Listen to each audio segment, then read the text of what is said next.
Καλησπέρα λοιπόν σε όλους. Χριστόφορε, καλησπέρα. Είμαστε εδώ με τον Casey Rivers, έναν από τους μεγαλύτερους σουτέρ, κατ' εμέ τον πιο χαρακτηριστικό σουτέρ, ειδικά των τελευταίων ετών. Για μένα ήταν ο αγαπημένος παίκτης της συγκεκριμένης γενιάς.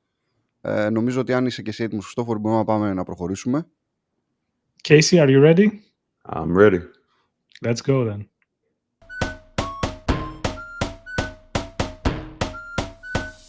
You know we don't play, stay out the way. Check out this look on my face. I'll come save the day. Give me my cape. Look at I'm flying away.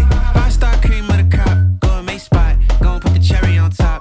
This one can't be stopped. Giving them shock. It's really like that. Don't believe me, just watch. So, first of all, Casey, hello and thank you for being in our podcast. It's our pleasure. It's my pleasure as well. You had an incredible career playing in Italy, Russia, France, Germany, Spain, Serbia, Lithuania, Israel, Greece. You played all over Europe, right? All over. All the best places, I would say.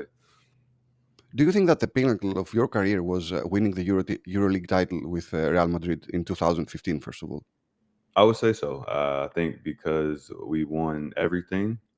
Every title that was out there to win, we won it. It was such a great team atmosphere. The club itself was amazing from top to bottom. So I think it was definitely one of the highlights and pinnacles of my career for sure. How do you feel looking back at all these years, all this traveling, all these cities that you learned, and all the achievements that you had in your career? When I look back, man, it seems so long ago when you look at things in terms of years. I look at my time in Panathinaikos. My last game was 2018, 7 years ago. So it's crazy how time has traveled so far. But I've been thankful to be in a lot of good places. Experienced a lot of great fans. Of course, the Green 13s. Listen, those guys there are always going to be the amazing fans that I always adore. They welcomed me with very strong, open arms and embraced my style of play in those 2 years. After all these years, can you imagine yourself without basketball one way or other way? It's tough. Honestly, being honest right now, it's tough not playing basketball right now and doing other things. Like I recently just did broadcasting for the Charlotte Hornets. So it's something I'm used to. I'm used to talking basketball, but it's different talking about it and not actually having the physical ball in your hand and being able to do the things that I know I'm capable of doing and still can do. You said about K13 and Panathinaikos fans. I know the feeling that chanting in the stadium, like going crazy. I was there. But how can you describe when you enter Oaka, or if you enter SEF, like what's the feeling there? For me, it's chills. I get chills a lot, especially during those games. And when for us, when you're coming into Oaka, you come out to do our pregame routines, individually, and the fans are waiting there to greet you, and you get those cheers and that applause, and you see the sea of green. It's very inviting. You feel welcome. One thing about it is those games against Olympiacos, it's not something you have to prepare for. You're not, having to psych yourself up, listening to your favorite music. You know the depths of the rivalry. So you're hyped to play in this. This is what you look forward to. This is one of the games on the list that you're looking forward to saying, okay, we got the home game. I know it's going to be crazy. I expect to hear bombs. I expect to see the fires and the flares. So that excitement, it excites me to where I get the chills. I'm looking forward to it. Going into SEF, I love SEF. Like I love the energy from their fans, and for the most part, it has been respectable in certain ways. But just knowing that you're able to go in there and do the things that we did those 2 years, and you hear the silence in that arena, or then you see the actions that take place because they're very upset. I like it. I might be crazy in the mind, but I actually live for it. I loved it. It's what gives you motive, right? Oh, it gives me all the motive. To silence people in SEF, yeah, it gives me all the motive. Okay, before we go into your years in Panathinaikos, you were part of 2009 NBA draft, but you were not selected. Did you ever consider trying to play in the NBA afterwards? Yeah, I considered it. I had a couple opportunities. I did a mini camp with the Milwaukee Bucks prior to my year after Kimki. I played in Kimki 2011, 2012. 2012, 2013 era. So during that time, at the end of the summer, I went and did a mini camp and actually had a lot of interest from them, but there was a lot of conflict about what I had going on in the summer as opposed to doing summer league. I was actually getting married at the time of summer league going on. So the team was kind of a little flip-flopped about my commitment. And I tried to assure them, given that I already had this wedding plan before this came about, if it's anything, I could come to the city early, work, train, do whatever I had to do to show good faith that I was interested, that it was my priority to be in the NBA. Some things don't work out the way you expect them to, but I think overall Europe was probably the best bet for me, because there's no telling how that situation would be. A lot of guys come from Europe playing well, they go to the NBA where they don't play as much. So it's like when you're somewhere where you're loved and appreciated, sometimes you have to accept what God has in his plans, what the universe plans for you. And Europe was what it was. So I let the NBA dream die out. In Europe, you won the EuroLeague title in 2015, as we said before. After you spent 2 years in Panathinaikos, where the team was eliminated in the playoffs. What do you think was the difference between those two teams and Panathinaikos didn't make it to the Final Four?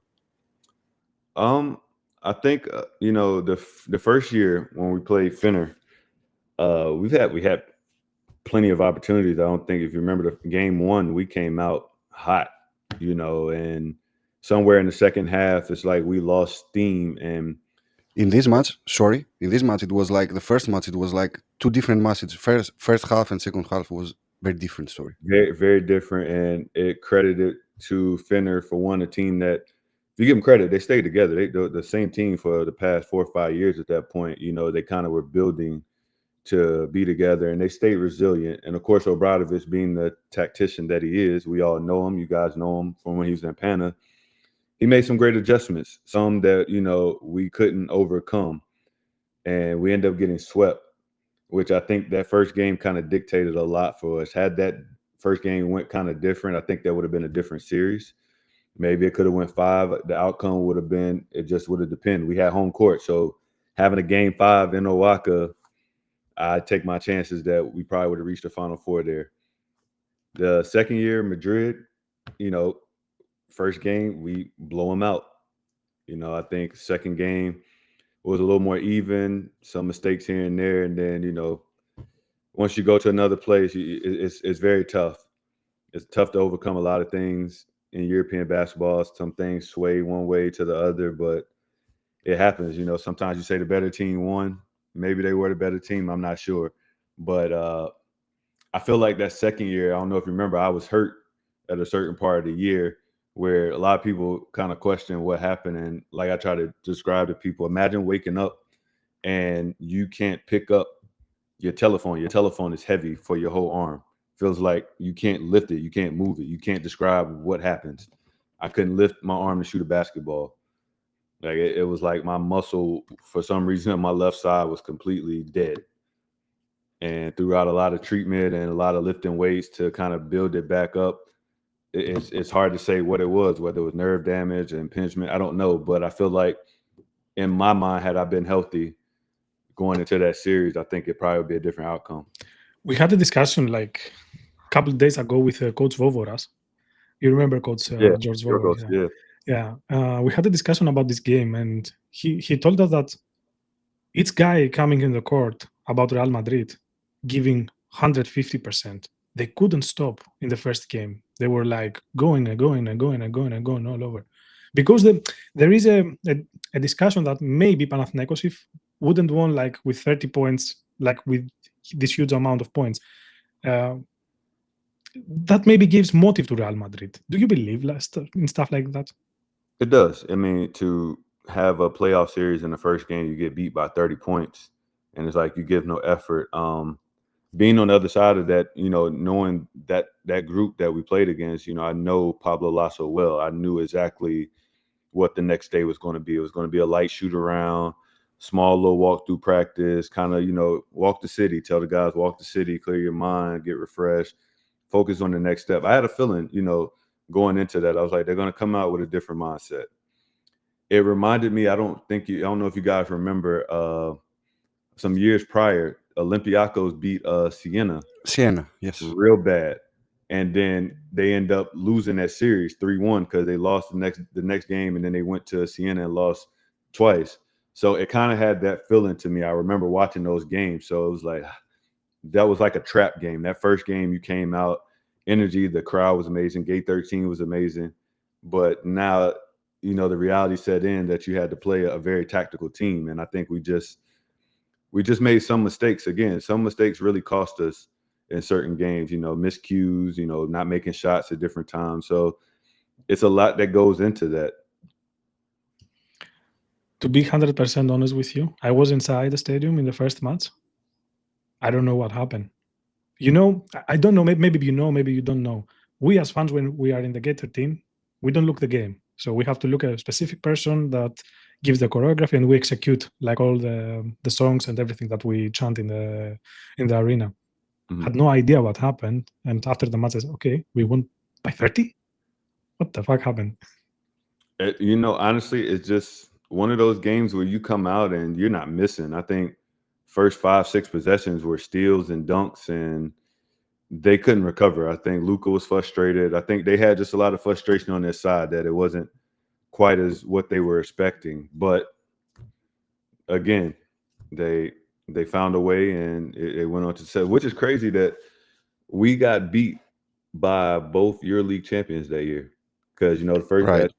Back to back. Win it, back to back, and then Madrid went on to win it right after that. So I only could imagine, what could have been, because we had a good team. I wish we would have been able to have kept that core together. I think we would have been on the lines of how Fener was, where they lost to us in Madrid in 2014, 2015 with that same core group of guys, and they built on with it going forward. So I think, had we did that in Panathinaikos, I think, it wouldn't be a 7-star, it would have been an 8-star last year.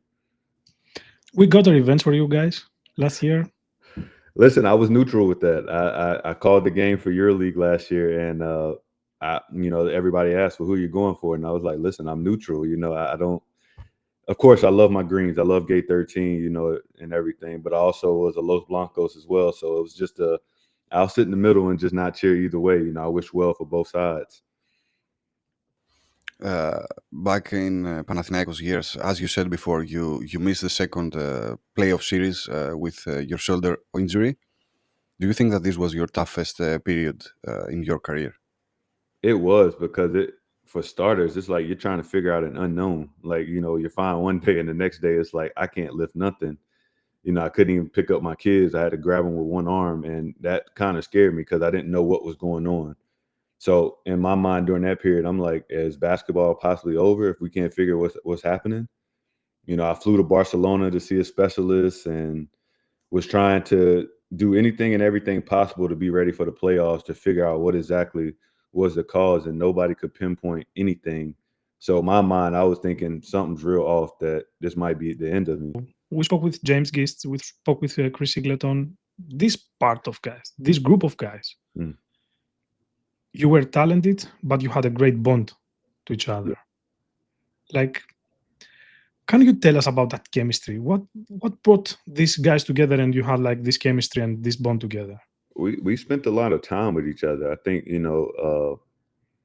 holidays we spent together. We were having Thanksgiving, Christmas dinners, either at my house, at Gist's house. We all had a bond, and our kids were always around each other. We kept it very family oriented. It felt like real family. I mean, for us, being away from the States for 10 months, you try to gravitate towards others to kind of create a bond. We became a band of brothers, where any and everything that was going on, whether it was a birthday party, whether it was a holiday or something special, or we just going out for dinner amongst all of ourselves, we had such a special bond we created outside the court that it all translated onto the court, where it made us like a family. Aside the family moments, I'm sure that you had some friendly moments. For example, on a trip or something like this. Can you just tell us one story with the other guys that it might be very interesting or very funny or something like this? I mean, not even interesting. Just on our road trips, we always played cards. I think we're a very competitive group of guys. I think at one point in the beginning of the year, we would play a card game called Spades. And me and Nick at one point were running the table. I don't think we lost for about a week or so during training camp and whatever. And everybody's trying to figure out, oh, they're cheating, they're doing something. So now it became competitive where, you know, everybody's getting their teammate and it's like, listen, we got to beat these two. Something's not right. They're doing something. We got to figure it out. Couldn't figure it out for a while. And I think we ended up losing after a moment, but it brought in that competitiveness where everybody was like, okay, we're competing in some cards because we're trying to beat these two. Can't figure out what they're doing or how they have good chemistry playing this game, but it brought out the determination. So it was like, just aside from basketball, we had other competitive things going on. And who beat you first? I think that year it was Mike, James, and Feldine. They were the two that beat us finally. Then I think Chris and James finally got us too. How were the teams separated? You were with It was me and Nick Kalafis, and then it was Mike, James Feldine, and then it was Gis and Singleton. And Spades is basically, you know, across from the board, each partner, and it's about getting books.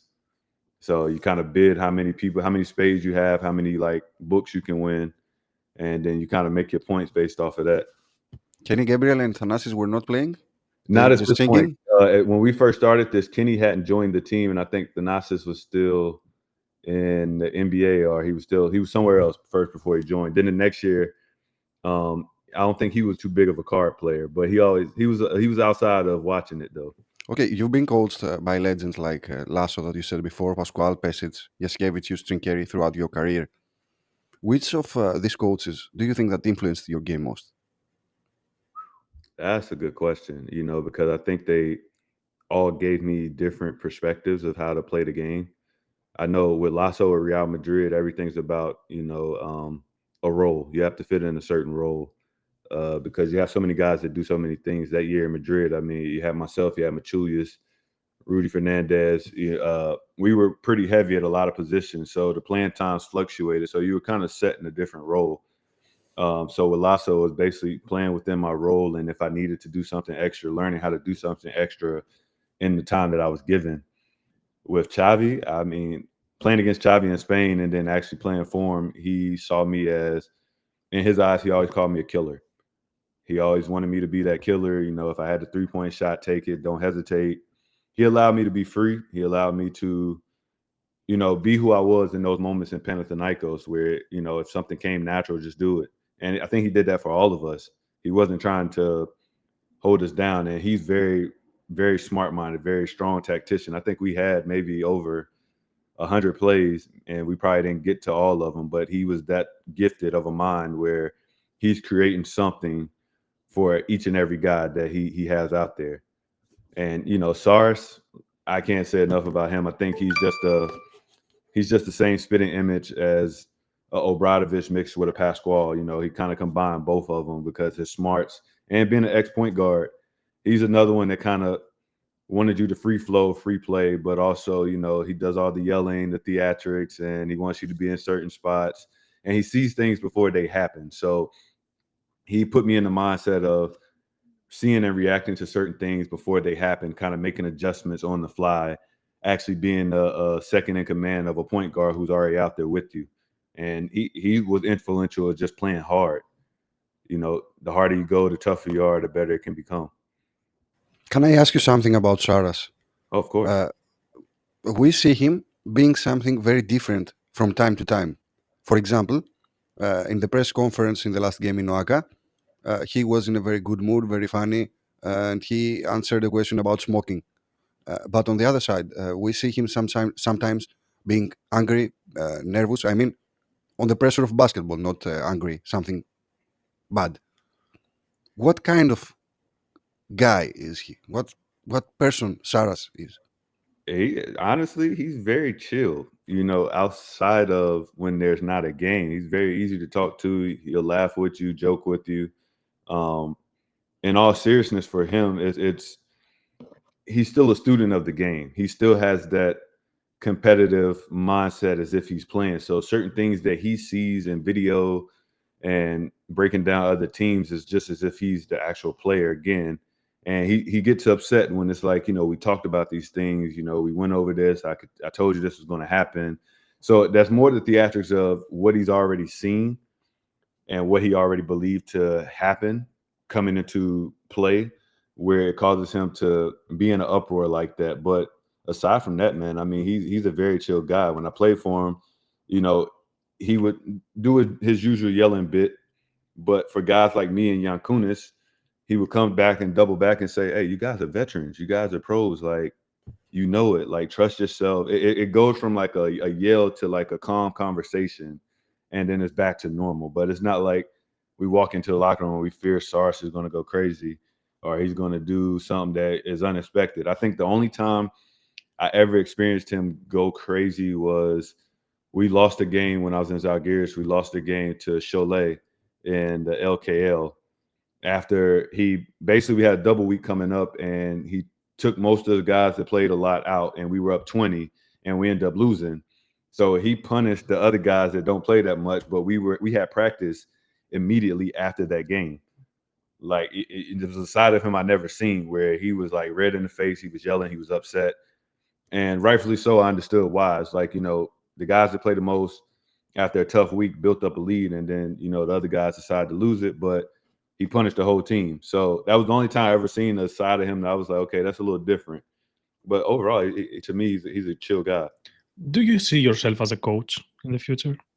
It's funny you ask. I actually do. I've reached out to a former agent of mine to actually get information on how to attain coaching in Europe.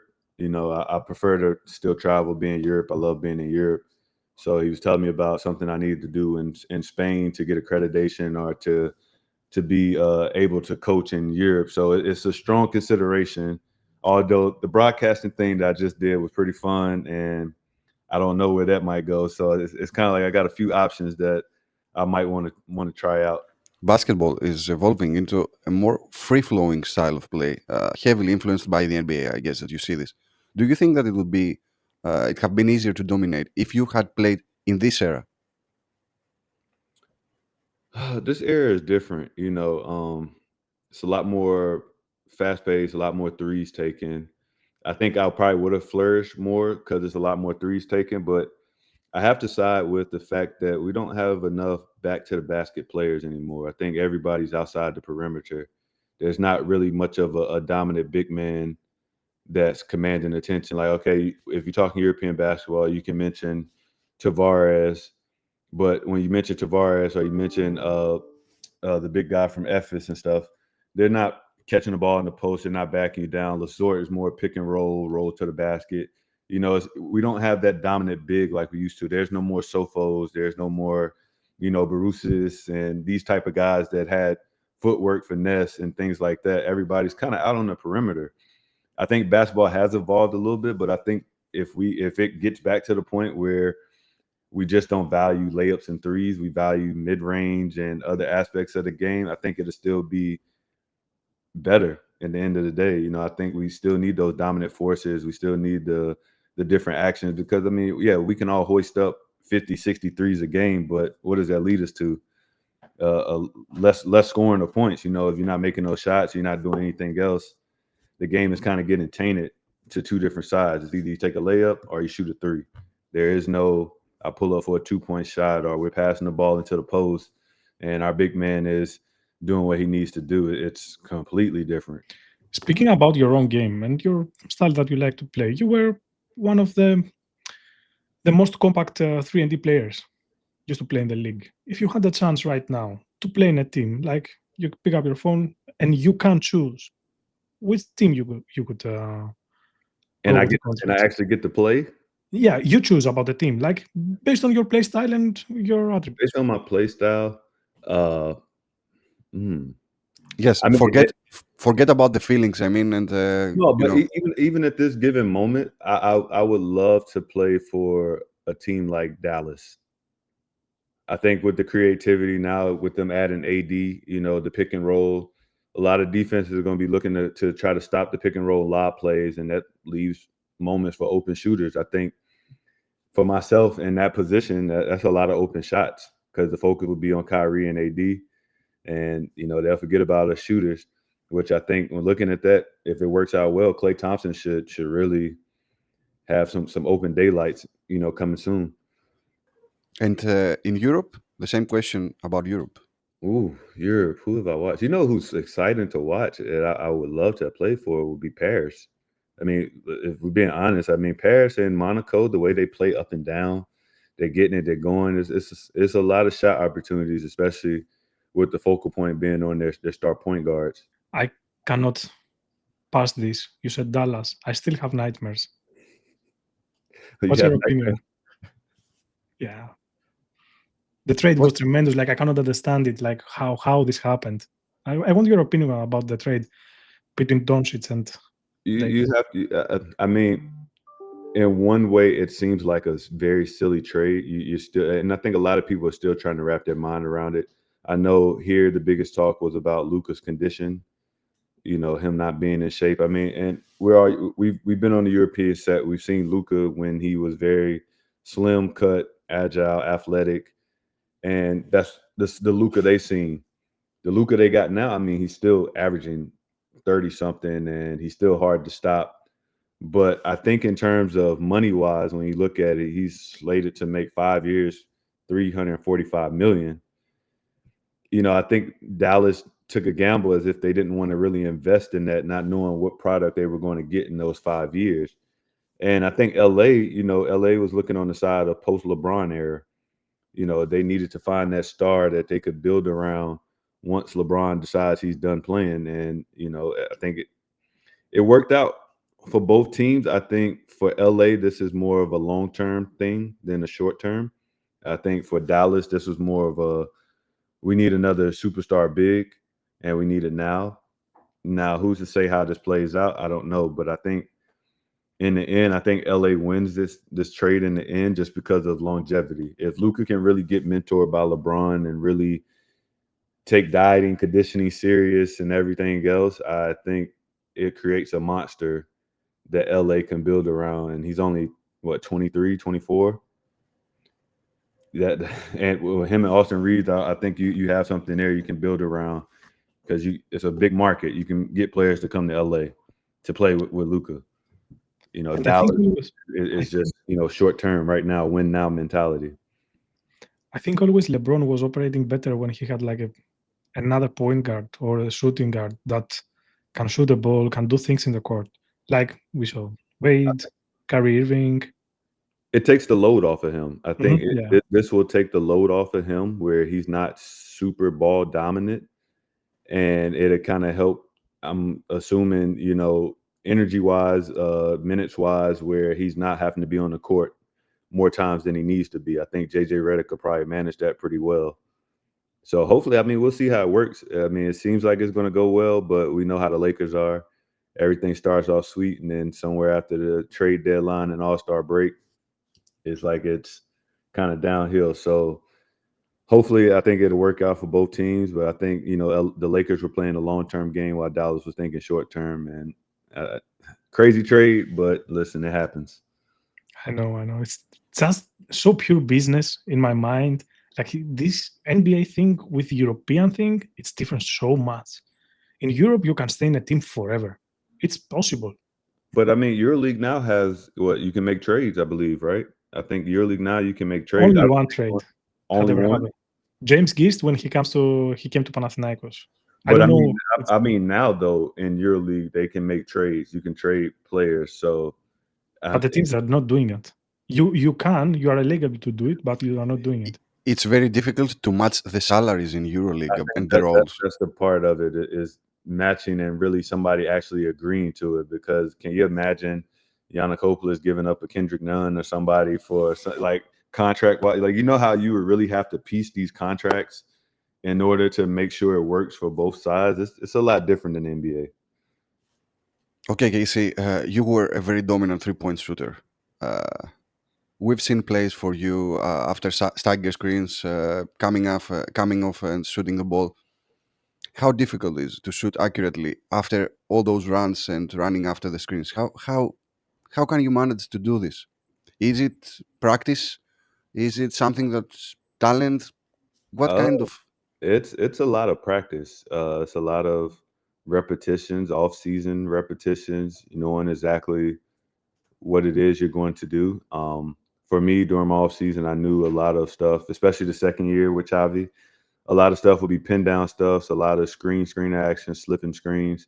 So I focused the whole entire summer of just working on slipping screens, getting my feet set, running as hard as I can, and really learning how to stop on a dime to be able to shoot a real consistent shot.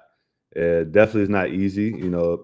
Some games you'll see me running and I'm running hard, and it's really trying to lose a defender, and then it's trying to slow myself down to take a very contested and smooth shot.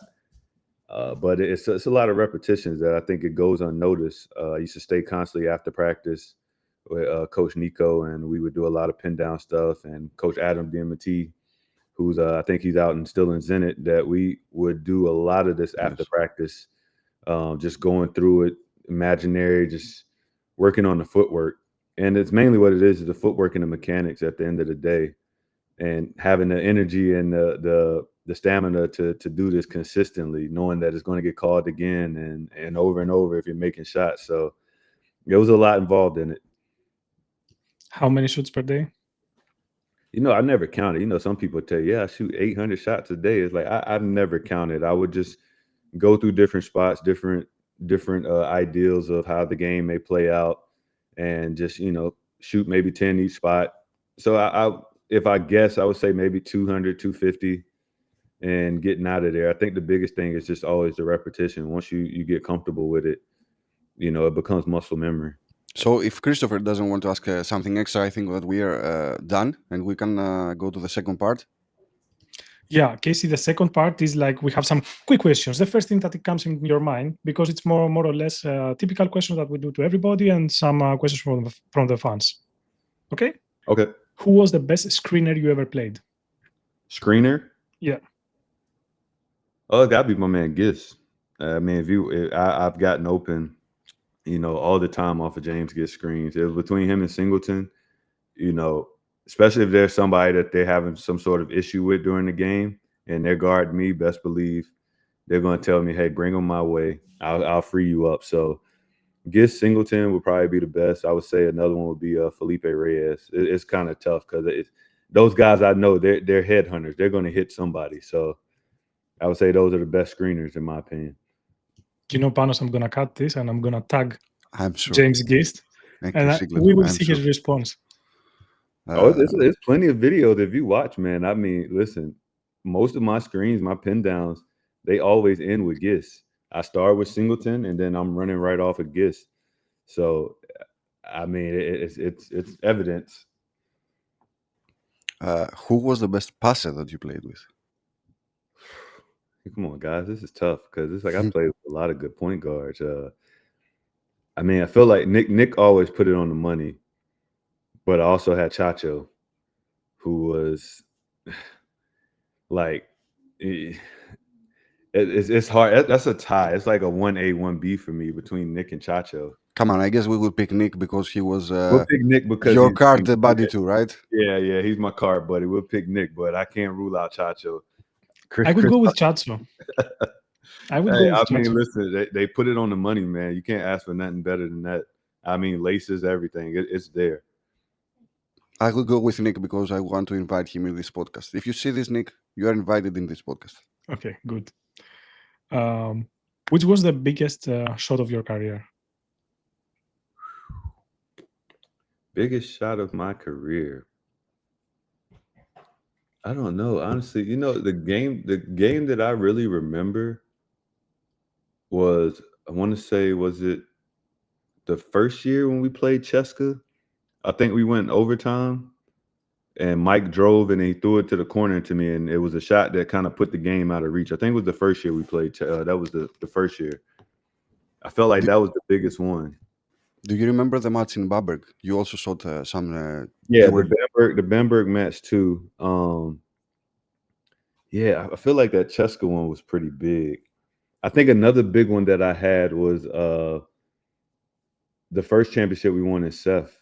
There's a moment where I think we had gotten up by a lot, but then they started to close it out. But I had a pretty wide open three that I got. And you got lots of threes in these games, man. But it was game 5. I remember it because I was wide open. It swung to me and I shot it, and it kind of went in and was like it was gonna come out, and it went back in. but that kind of deaded that game. It was that period like where Olympiacos was making a run. And I think it was big for me in that moment because I could hear and I could feel the air go out of Seth, where it's like, oh, it's over. Like that did it.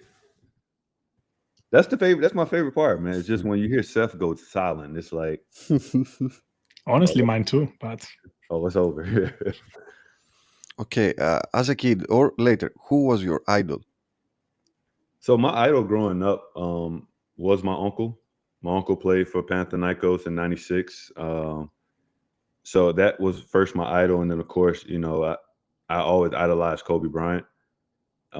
More so because Kobe was a teen. You didn't see too many 18-year-olds, having the charisma and the type of attitude he had. And I really liked it. I sucked being a kid from Charlotte, knowing that he got drafted to the Hornets, but he wasn't coming to the Hornets, But I've always admired watching him play, even throughout the years. And of course, I could say Michael Jordan, but I mean, that's everybody. Everybody idolized Mike, but really, I idolized Kobe and I idolized my uncle. In case someone doesn't know, you can say who your uncle was. My uncle was Byron Dinkins. Mhm. Byron played also in Peristeri. I think he played for Coach Pedulakis in Peristeri with the late great Alfonso Ford. So yeah, that's who came to Panathinaikos. I want to say for a year. But he's always spoke highly about the club. so your all-time 5 teammates. Man, you guys are tough with the questions today. I told you in the beginning. You did. This is tough. All right, all-time 5 teammates. I'm gonna go Sergio Yul. I'm gonna go Mike James. All time. I gotta put my man Gist in there. Chris Singleton for sure. And my 5th, all time, my 5th guy would be a guy probably people don't even remember, but he was crazy good, was Zoran Planinic. Planinic. Listen, I admired that guy's game, bro, to be 6'7" and do the things that he did from a point guard position. All time. Okay, sounds fair. Who was the toughest guy to guard ever?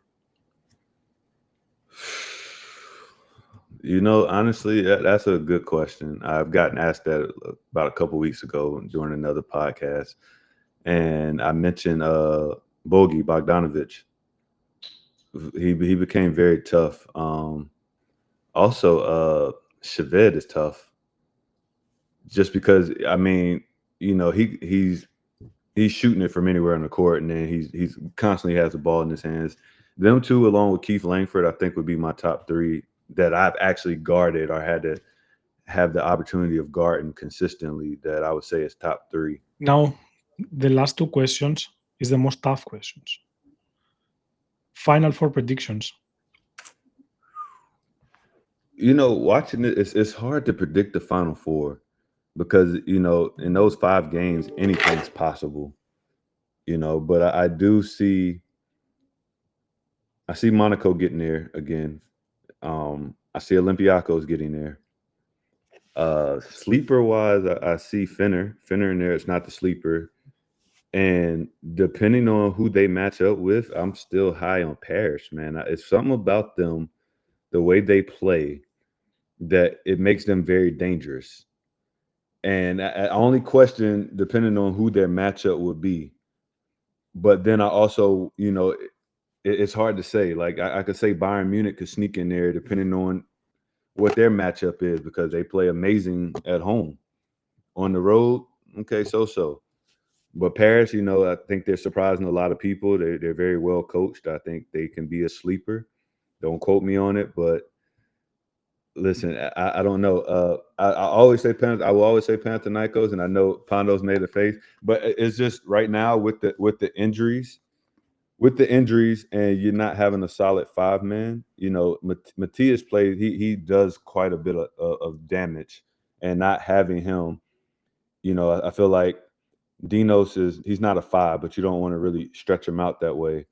And I don't know too much about Gabriel, if he can play the same kind of role that Lessort can. I mean, but again, as I said, anything's possible. You know, this is just a forward that I see right now with games that I've watched. But at the same time, I'm never surprised by Pana, especially, you know, given they have the same team from last year and a lot of guys having to step up. But just with the injuries right now, it's like in that moment, what's going to happen? I hope they're able to, you know, maybe find something in the market or someone in the market that can come in and fill that slot, because it's going to be needed in the playoffs, especially after you win it. You know, you got a huge X on your back and everybody's gunning for them. Right now, they're in that middle area. You know, they had a couple of losses, and I attribute those losses to they don't have enough bigs. They don't have that. They don't have those fives like they're used to. And Nunn and Slukas are doing their things.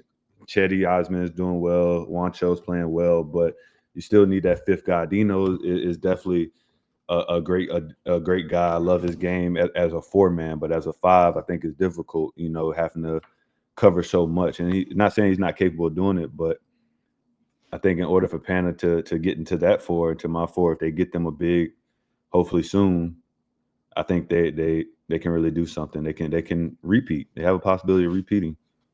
Couple hours left until the market is closed in NBA. So let's see if we can find something. I truly agree with you. The succession of Panathinaikos depends on the injuries and when they come back. Right. It's really hard to tell right now because also the standings in EuroLeague, it's crazy. Maybe you are first and you're gonna end up playing with Real Madrid, right? That thing, I mean, the play-in game, the 7 through 10 play-in games will determine a lot. And again, if you're in the first place and you run into a Madrid, that's not an easy, we're going to walk through this, because that is a very experienced team. Been to the finals the last 2-3 years, so they're not an easy walk, you know. So that's why I say the matchups really play a lot in this, because from my experience being in Pana those 2 years, you can have the 4th seed, you can have home court, but if you don't win it and take advantage of it, it can go the other way. So NBA deadline, yeah, I think it's 6 p.m. today. Yeah. So maybe there is something out there for Pana. I think I will hope that they are looking in the market for somebody to, even if they're not a Matthias Lessort, at least he's half of what Lessort gives, because he gives a lot of energy. He gives a lot. And if you can just get enough of that, I think with Nunn and Slukas and the other guys with that experience, you don't really miss out. Actually, now that you mention Lessort, I think that a Spain pick and roll action between you, Kendrick Nunn, and Matthias Lessort would be very effective. But of course, a Spanish pick and roll with us 3, I think you got to pick your poison, because I'm going to read it either way. I'm going to slip out of it, or I'm actually going to set a back screen. So it's dare to take your choice, which option you want. And Nunn can shoot it efficiently too. So could you imagine? I'm gonna call DBG and ask to give you a contract. Tell me so. I'm still available. Yeah, that's only kind of Coppola wants me back. You know, I think a lot of fans are still confused as to why I didn't sign back, or the whole. It was a lot. It was a lot. I think, you know, it just kind of ended on sour terms. More so, not on my end, but it just, you know, we know how things happen in Panathinaikos. Yeah. You know, and I wish to eventually one day have a conversation with Yana Coppola where as 2 men we can sit and discuss that and kind of bury the hatchet on it, but who's to say?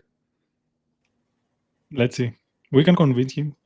I don't know. I don't know if I don't know if he'll talk to me again or not. But hey, listen, it was never anything against nobody, not one person. I actually love being there. I was set on being there. So some things just don't play out the way you expect them to.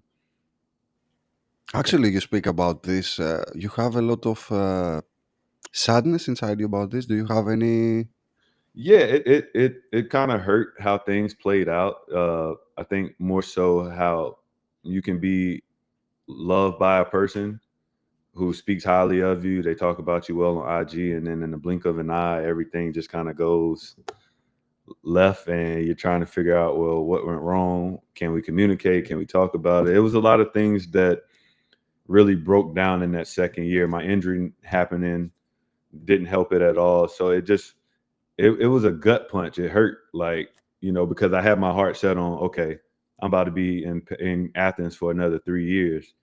And that was it. I didn't think nothing else of it. I figured whatever terms we had, whatever we needed to come to terms with, would get situated, and, you know, we would continue to have a cooperation together, but it didn't happen. And then communication just cut off, and that was it, you know. So I understand different sides of businesses, but, you know, I do things kind of different. I like to hash it out, talk it out, figure it out, and we move on, you know, shake hands and say, hey, this is what happened. We thought it was going to work. It didn't work that way. It didn't happen that way. And to the fans, it's like, my heart was set on being green forever, you know, but of course that didn't play out the way we thought it would.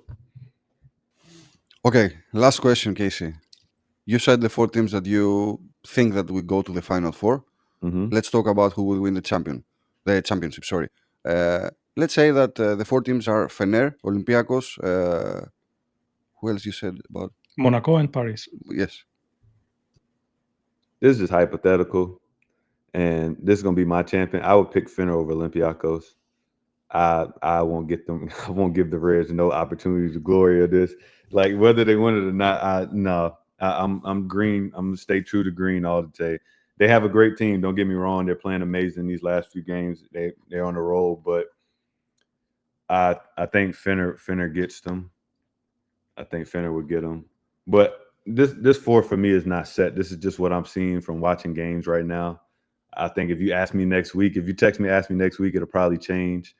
But right now, from what I've been seeing, you know, these 4 have been, for the most part, pretty consistent. But there's some other teams that I look at that I'm like, okay, I can't rule them out. You know, they're very well coached, you know, and anything's to happen. You know, I tell you this, you know, another sleeper is Partizan. And they are on a roll. So, you know, you got teams like Bayern, Zalgiris, Partizan, you know, and you're looking at the standings and you see a Real Madrid and Barcelona below anything 4th or 5th place. You're like, this is built to be an exciting EuroLeague playoffs, and who's to say who gets in and who doesn't? Barcelona is in a really tricky way right now. They lost also Vesely for 8 to 10 weeks. Gonna be hard for them also. The injuries, a lot of games, a lot of matches in the league, a lot of injuries. It's crazy. It is, and it's not much on the market, which is crazy. Nothing. And for me, like, you know, I'm technically still active, like, and I'm sitting here like, yo, like, I can give you 15, 18 minutes. Like, I still can shoot it. I'm smart. I know how to play smart basketball. But of course, you know, they want youth. They want, you know. Okay, let's say that tomorrow your phone is ringing and they say, hi, we are from Panathinaikos. I'm Coach Ataman, and I need someone for 2 months until, for example, Grigonis comes back in action. Oh, I'm there. Like, I would never turn down an opportunity to come back to Panathinaikos. I would ask him, you know, straight up, whatever it is he needs from me, you know, whether it's to use my 3-point prowess or whatever the case may be. Hey, give me what you got. Hey, I'm there, coach. I just want to win. That's it. That's the thing. Like, that's the mentality. It's just about winning at this point. Do whatever's necessary to win. Do whatever you can to help your team win.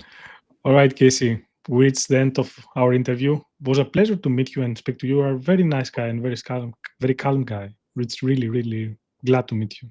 I appreciate it. Glad meeting you guys too. For me, it was a dream coming through speaking with you, because as I said you in the first conversation we had, I think that you are something very tremendous about shooting, about your actions, about all this in basketball. We thank you very, very much. We hope that you had a very good time also. Oh, I had an amazing time. Thanks for having me. We are ready to go. We can ask anybody to subscribe and like the video, right, Christopher? Yep. Yeah, they should, if they haven't already. Okay.